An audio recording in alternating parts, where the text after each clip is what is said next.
तो दोस्तों, अगर आपका लेबर कार्ड रिन्यू नहीं हुआ है तो किस तरीके से रिन्यू करना है अपना लेबर कार्ड, या अगर आप कंस्ट्रक्शन मजदूर हैं और किस तरीके से आपको रजिस्ट्रेशन करवाना है लेबर कार्ड के लिए और दिल्ली सरकार की इस स्कीम के लिए, तो इस वीडियो के अंदर मैं आपको पूरी जानकारी दूंगा किस तरीके से आप अपना रजिस्ट्रेशन करवा सकते हैं और इस स्कीम का लाभ उठा सकते हैं। अगर आप अपना लेबर कार्ड बनवाना चाह रहे हो तो इस किस तरीके से रजिस्ट्रेशन करना पूरा स्टेप बाय स्टेप इस वीडियो के अंदर मैं आपको पूरा कंप्लीट प्रोसेस बताऊंगा। तो बिना स्किप करे इस वीडियो को पूरा देखें एंड तक। तो चलिए शुरू करते हैं।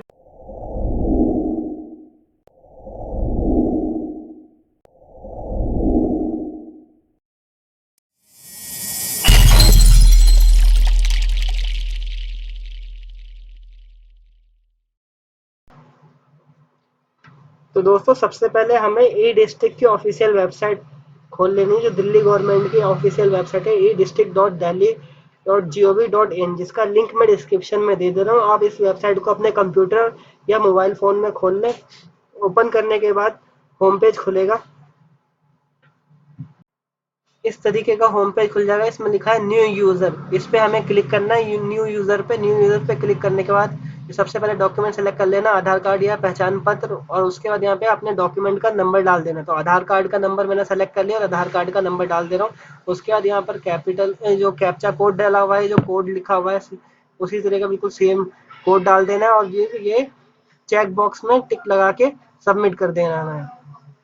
सबमिट करने के बाद इस तरीके का पेज खुल जाएगा, जिसमें हमें डिटेल्स भरनी होगी। सबसे पहले हमें अपना नाम डालना होगा, जो भी हमारे डॉक्यूमेंट में बिल्कुल सेम टू सेम उसी तरीके की स्पेलिंग डालनी है। उसके बाद नाम फिल कर देना है हमें यहाँ पर आधार कार्ड के अकॉर्डिंग। नाम फिल करने के बाद यहाँ पे जेंडर सेलेक्ट कर लेना है। फिर यहाँ पर फादर्स नेम डाल देना है।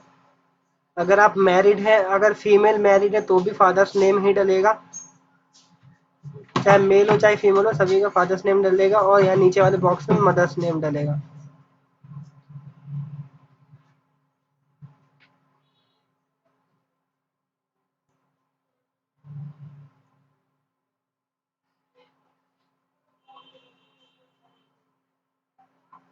उसके बाद यहाँ पर स्पाउस नेम में हस्बैंड का नाम डालना है।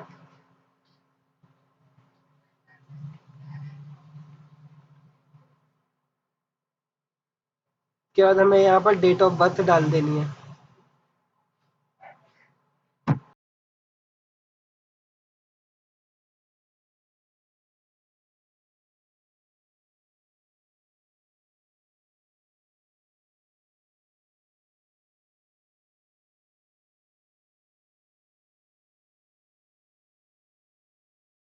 अब यहाँ पर हमें अपना एड्रेस डाल देना है। सबसे पहले हाउस नंबर डाल देंगे।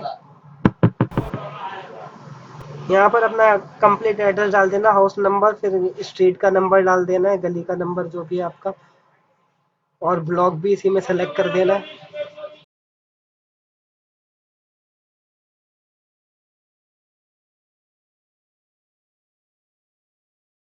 उसके बाद हमें यहाँ पर सेलेक्ट कर लेना है अपना जो अपने एरिया को यहाँ पर लिस्ट में से सेलेक्ट कर लेना। बहुत पूरी लिस्ट खुल जाएगी, जो भी आपका एरिया होगा और ब्लॉक होगा वो इस लिस्ट के अंदर से सेलेक्ट कर लें आप।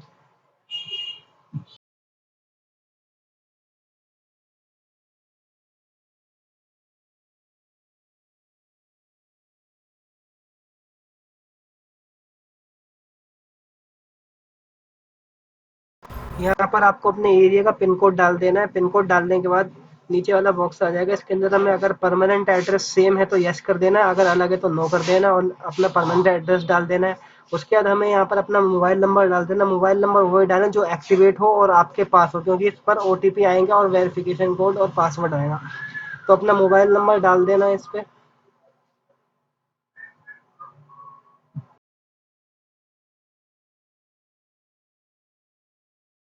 मोबाइल नंबर डालने के बाद हमें यहाँ पर ये कैप्चा कोड डाल देना, बिल्कुल सेम जो इस यहाँ पर लिखा हुआ है, बिल्कुल सेम टू सेम उसी स्पेलिंग के साथ डालना और फिर यहाँ पर सबमिट कर देना है।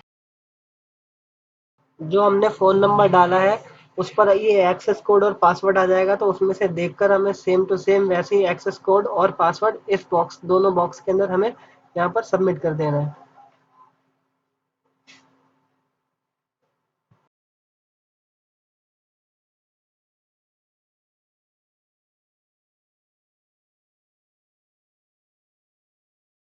फिर इस कोड को इस बॉक्स में डाल के कंप्लीट सब रजिस्ट्रेशन पे क्लिक कर देना।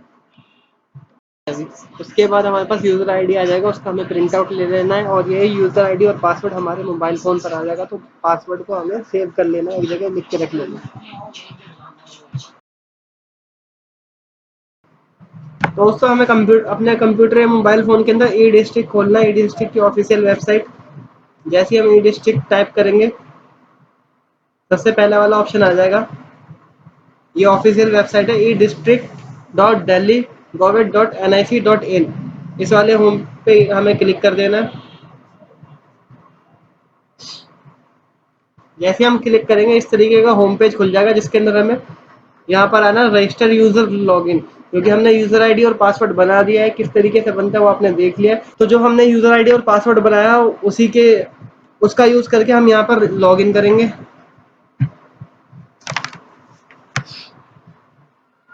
रजिस्टर यूजर लॉगिन पे क्लिक करने के बाद हमें यहाँ पर अपना यूजर आईडी और पासवर्ड डालना है, जो हमने रजिस्ट्रेशन करते वक्त हमें यूजर आईडी और पासवर्ड मिला था। तो यहाँ पर हमें यूजर आईडी डाल देना है और यहाँ पर हमें पासवर्ड डाल देना जो हमारे मोबाइल फ़ोन पर आया था।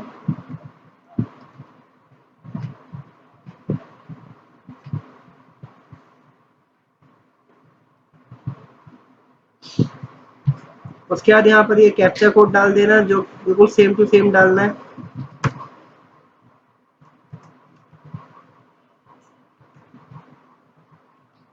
कैप्चा कोड डालने के बाद यहाँ पर हमें लॉगिन इस पे टच कर देना। लॉगिन करने के बाद इस तरीके का पेज खुल जाएगा, जिसमें ये प्रोफाइल शो होएगी। तो हमें जाना है अप्लाई ऑनलाइन। अप्लाई ऑनलाइन पे जाना है, अप्लाई ऑनलाइन फॉर सर्विसेज। और इसमें एक और ऑप्शन है पेंडिंग फॉर सबमिशन। ये वाला ऑप्शन, अगर हम फॉर्म भरते वक्त अगर हमारा फॉर्म बीच में ही रुक जाए या लॉग आउट हो जाए, तो इस वाले ऑप्शन पर जाके हम दोबारा उस फॉर्म को वहाँ से ही भर सकते हैं, आधे फॉर्म से ही, जहाँ से हमने स्टॉप किया है। तो अभी हमें न्यू फॉर्म अप्लाई करना है, तो अप्लाई फॉर सर्विसेज पे क्लिक करेंगे।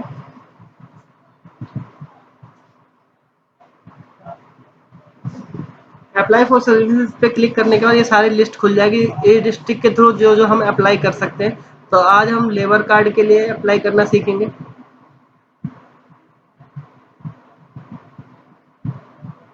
तो इस वाले ऑप्शन पे आ जाना है building and other construction worker and welfare board. इसमें यहाँ पर सबसे पहला ऑप्शन 68 नंबर पे application for renewal registered construction worker, यानी कि अगर आप ऑलरेडी रजिस्टर्ड है कंस्ट्रक्शन वर्क में और आपको अपना लेबर कार्ड रिन्यू करवाना है, तो इस वाले ऑप्शन पर अप्लाई करना होगा। जैसे हम इस वाले ऑप्शन पर अप्लाई करेंगे, तो ये इस तरीके की डिटेल खुल जाएगी। यहाँ पर हमें 14 डिजिट का कंप्यूटराइज रजिस्ट्रेशन नंबर डालना होगा, जो हमारा पुराना रजिस्ट्रेशन नंबर है और जो हमारे लेबर कार्ड में है, और हमें अपडेट करना है। तो हम यहाँ पर डाल के आप कंटिन्यू कर देंगे और आगे डिटेल्स भर देंगे। और आपको नया लेबर कार्ड बनाने के लिए यहाँ पर अप्लाई फॉर सर्विसेज पे जाना है। उसके बाद 69 नंबर पे आ जाना है। यहाँ पर लिखा है application for registration as construction worker, renewal of existing manual registration. अगर आपके पास जो लेबर कार्ड बना हुआ है लेकिन वो मैनुअल वाला है, जो हाथ से लिखे हुए रजिस्ट्रेशन नंबर है, तो भी आपको इस वाले ऑप्शन पे आके अप्लाई करना होगा। अप्लाई पे क्लिक कर देंगे। जैसे ही हम अप्लाई पे क्लिक करेंगे, इस तरीके का पेज खुल जाएगा, जिसमें आपका पूरा पर्सनल डिटेल्स यहाँ पर आ जाएंगी। यहाँ पर इस वाले ऑप्शन में लिखा हुआ are you a registered construction worker. अगर आपके पास वो मैनुअल वाली बुक है जिसमें रजिस्ट्रेशन नंबर 10 या 12 नंबर का लिखा होता है हाथों से, वो वाली बुक है तो यस कर देना है। नहीं, अगर बिल्कुल फ्रेश रजिस्ट्रेशन करवाना है तो यहाँ पर नो कर देना है। नो करने के बाद यहाँ पर हमें यहाँ से कंटिन्यू कर देना है। अगर आपके एड्रेस वगैरह में कोई करेक्शन करना है तो यहाँ से एडिट डिटेल्स भी कर सकते हैं आप। तो यहाँ से मैं कंटिन्यू कर देता हूँ। कंटिन्यू पे क्लिक करने के बाद इस तरीके का पेज खुल जाएगा, जिसके अंदर हमें अब सारी डिटेल्स भरनी है। तो ये ऊपर आपका प्रोफाइल की डिटेल्स शो करेगी। उसके बाद सबसे पहला कॉलम आता है पर्सनल डिटेल्स का। इसके अंदर सबसे पहले वाले डिब्बे के अंदर हमें सेलेक्ट करना है अपनी कैटेगरी, जनरल, SC ST या OBC, जो भी आपकी कैटेगरी हो वो सेलेक्ट कर लेना है। उसके बाद यहाँ पे मैरिटल स्टेटस, शादीशुदा है, मैरिड है, डाइवोर्स है, जो भी आपकी कैटेगरी है वो सेलेक्ट कर लेना है। उसके बाद यहाँ पर date of retirement automatic show करेगा आपके डेट ऑफ बर्थ के अकॉर्डिंग। उसके बाद यहाँ पे दूसरा कॉलम है date of old employment card. अगर आपके पास पुराना वाला मैनुअल कार्ड है तो यहाँ पर आपको यस कर देना और उसकी डिटेल डाल देनी है, और अब आप फर्स्ट टाइम ही अप्लाई कर रहे हैं तो यहाँ पर नो कर देना है, और अगर आप फर्स्ट टाइम यहाँ पर अप्लाई कर रहे हैं तो नो कर देना है। उसके बाद ये तीसरा कॉलम आ जाता है, इसमें लिखा हुआ है entry form for details related to application. उसके बाद यहाँ पे इस वाले कॉलम में सबसे पहला ऑप्शन है nature of work category. Construction labour की कैटेगरी सेलेक्ट करनी है, कौन सी कैटेगरी है, जैसे बढ़ई कारपेंटर का काम करते हैं तो बढ़ई कारपेंटर, बार वाइंडर, चौकीदार in construction site, concrete mixture, crane operator, electrician, fitter, लोहार, पॉलिशमैन, पंप ऑपरेटर, राजमिस्त्री, टाइल्स स्टोन फिटर, वेल्डर, बेलदार, कुली। जो भी ऑप्शन, जो जिस भी कैटेगरी में काम करते हैं वो वाला कैटेगरी का काम चॉइस कर लेना। उसके बाद यहाँ पर locality of work place, construction worker was lastly employed. Last time यहाँ पर कब, जहाँ भी आपने लास्ट टाइम किया था तो इस लिस्ट में से लास्ट टाइम जहाँ भी आपने काम किया है वो इस लिस्ट में से सेलेक्ट कर लेना। आपको जिस भी एरिया में आपने काम किया है उसकी लोकेलिटी सर्च, पूरे दिल्ली के अंदर जितनी भी लोकेलिटी आती है वो सारे यहाँ पर इस ऑप्शन में मिल जाएगा आपको। यहाँ से लिस्ट में से सेलेक्ट कर लेना है। लिस्ट में से सेलेक्ट करने के बाद यहाँ पर उस लोकेलिटी का एड्रेस डाल देना है जहाँ पर आपने काम किया था, पूरा एड्रेस।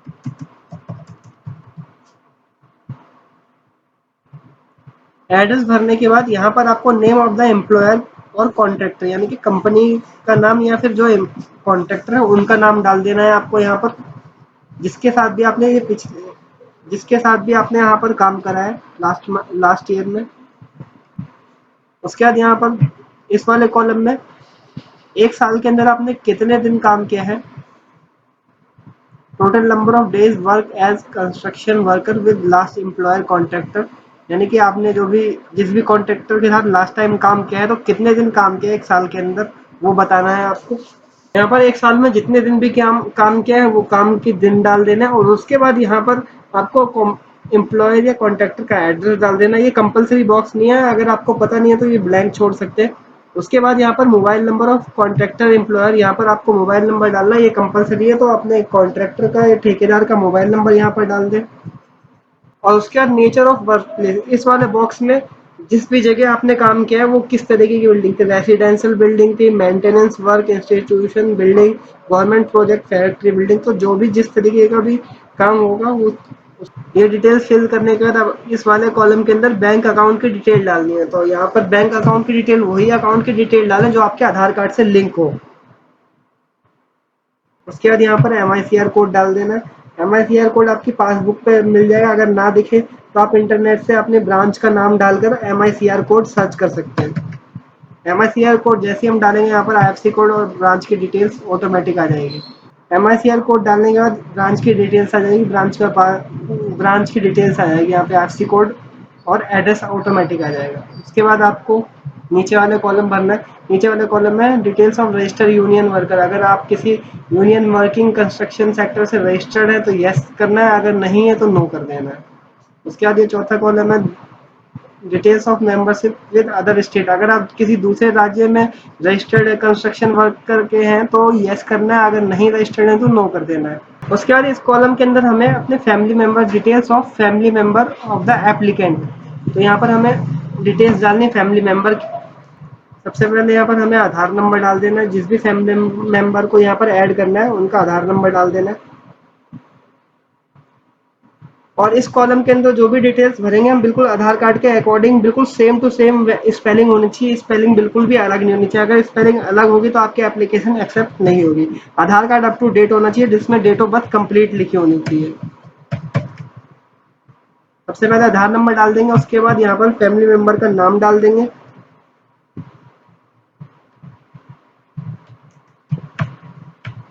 नाम डालने के बाद यहाँ पर रिलेशन विद मेंबर, यहाँ पे जो भी मेंबर की लगेंगे उनका रिलेशन टाइप कर देना है।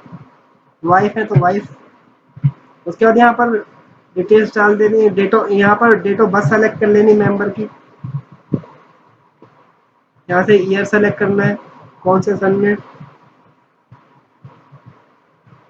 उसके बाद यहाँ से दिन और महीना सेलेक्ट कर लेना है।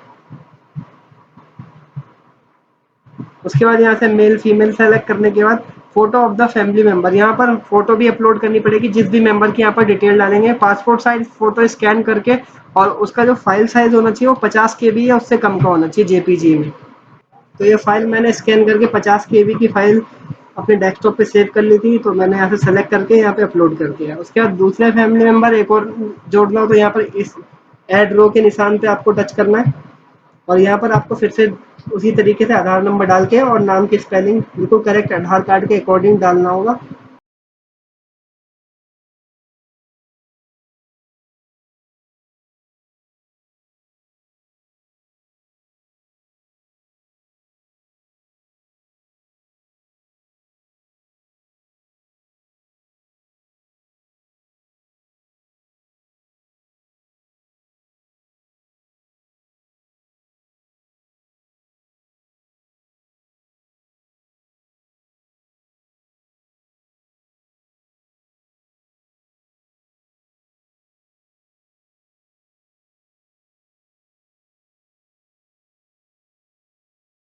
फैमिली डिटेल्स अपडेट करने के बाद नीचे वाला कॉलम है, यहाँ पर डिटेल्स ऑफ नॉमिनी, यहाँ पर नॉमिनी की डिटेल्स डालनी है। नॉमिनी की डिटेल्स जिसको भी आप नॉमिनी बनाना चाहते हैं तो यहाँ पर डिटेल्स डालना है। अगर एक ही लोग को नॉमिनी बनाना चाहते हैं तो एक, अगर दो लोगों को बनाना चाहते हैं तो यहाँ पर ऐड रो में क्लिक करके आप दो लोगों को भी नॉमिनी बना सकते हैं।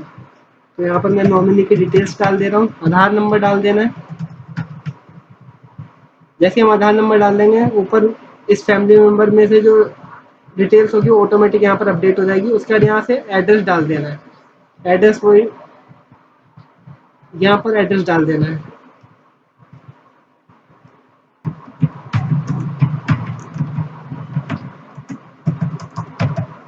एड्रेस डालने के बाद यहाँ से रिलेशन विद मेंबर सेलेक्ट कर लेना है, और यहाँ पर परसेंटेज और अमाउंट टू बी गिवन, यहाँ पर अगर आप एक ही नॉमिनी ऐड कर रहे हैं तो यहाँ पर 100% डाल देना है। अगर आप ज़्यादा नॉमिनी यूज़ करेंगे तो उसी हिसाब से यहाँ पर परसेंटेज डाल देना है 100 से डिवाइड करके। अब उसके बाद ये तीसरा लास्ट कॉलम आता है, इसके अंदर हमें अगर कोई बच्चा स्कूल जाता हो या कॉलेज जाता हो तो उसकी एजुकेशन की डिटेल्स यहाँ पर डालनी है। तो सबसे पहले यहाँ पर आधार नंबर डालना है।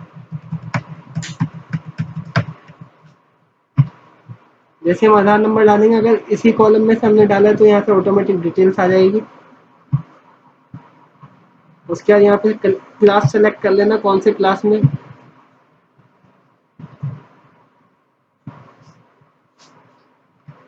यहाँ पे ऐसे स्कूल कोड डाल देना है, और यहाँ पर स्कूल का नाम डाल देना है।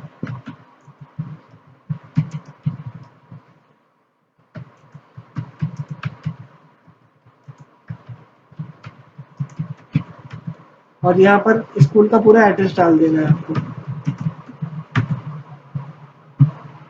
सारी डिटेल्स डालने के बाद आपको यहाँ पर कंटिन्यू टू नेक्स्ट पे क्लिक कर देना है। अगर आपकी सारी डिटेल्स ओके होगी तो ये फॉर्म आगे बढ़ जाएगा।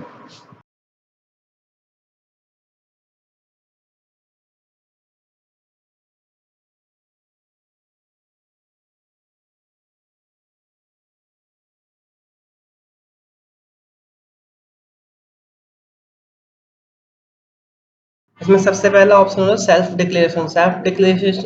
सेल्फ डिक्लेरेशन के अंदर हमें अपने द्वारा एक लेटर पर लिखना होता है कि मेरे द्वारा दी गई जानकारी सभी बिल्कुल सही है, करेक्ट है, तो वो करेक्ट है, और उसको स्कैन करके हमें यहाँ पर अपलोड करना होता है। उसके बाद proof of present address. Proof of present address में आप इलेक्ट्रिसिटी बिल, अपना Aadhaar card, voter ID card, कोई सा भी एड्रेस प्रूफ यूज कर सकते हैं जो आपने फॉर्म भरते टाइम एड्रेस डाला बिल्कुल सेम टू सेम। उसके बाद proof of date of birth, यहाँ पर आप बर्थ सर्टिफिकेट अपलोड कर सकते हैं या अपना आधार कार्ड जिसमें birth date of birth complete लिखी हो और आधार कार्ड वेरीफाइड हो। उसका चौथा ऑप्शन है इसके अंदर बैंक अकाउंट प्रूफ अपलोड करना है। इसके अंदर बैंक अकाउंट प्रूफ में पासबुक हो फोटो के साथ या फिर चेकबुक हो, दोनों में से कोई सा भी एक चीज अपलोड कर सकते हैं। उसके बाद यहाँ पर एम्प्लॉयमेंट सर्टिफिकेट अपलोड करना है, या तो कॉन्ट्रैक्टर के लेटर हेड पे लिखवा के आप अपलोड करवा सकते हैं अपनी डिटेल एम्प्लॉयमेंट की, या फिर किसी कंस्ट्रक्शन यूनियन से रजिस्टर्ड है तो वहाँ से एम्प्लॉयमेंट का रजिस्ट्रेशन सर्टिफिकेट यहाँ पर अपलोड कर सकते हैं। उसके बाद लास्ट में जो है छठा ऑप्शन यहाँ पर सेल्फ अटेस्टेड आधार कॉपी, यहाँ पर आधार कार्ड की फोटोकॉपी करके आपको उस दोनों साइड की फोटोकॉपी करके उस पर आपको साइन करके और फिर उसको स्कैन करके फिर यहाँ पर अपलोड करना है।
दोस्तों कैसी लगी ये जानकारी? अगर ये जानकारी अच्छी लगी तो इस वीडियो को ज़्यादा से ज़्यादा लाइक एंड शेयर कर दीजिए, साथ ही साथ इस चैनल को सब्सक्राइब कर दीजिए। मिलते हैं अगली वीडियो में न्यू टॉपिक के साथ, जब तक के लिए जय हिंद।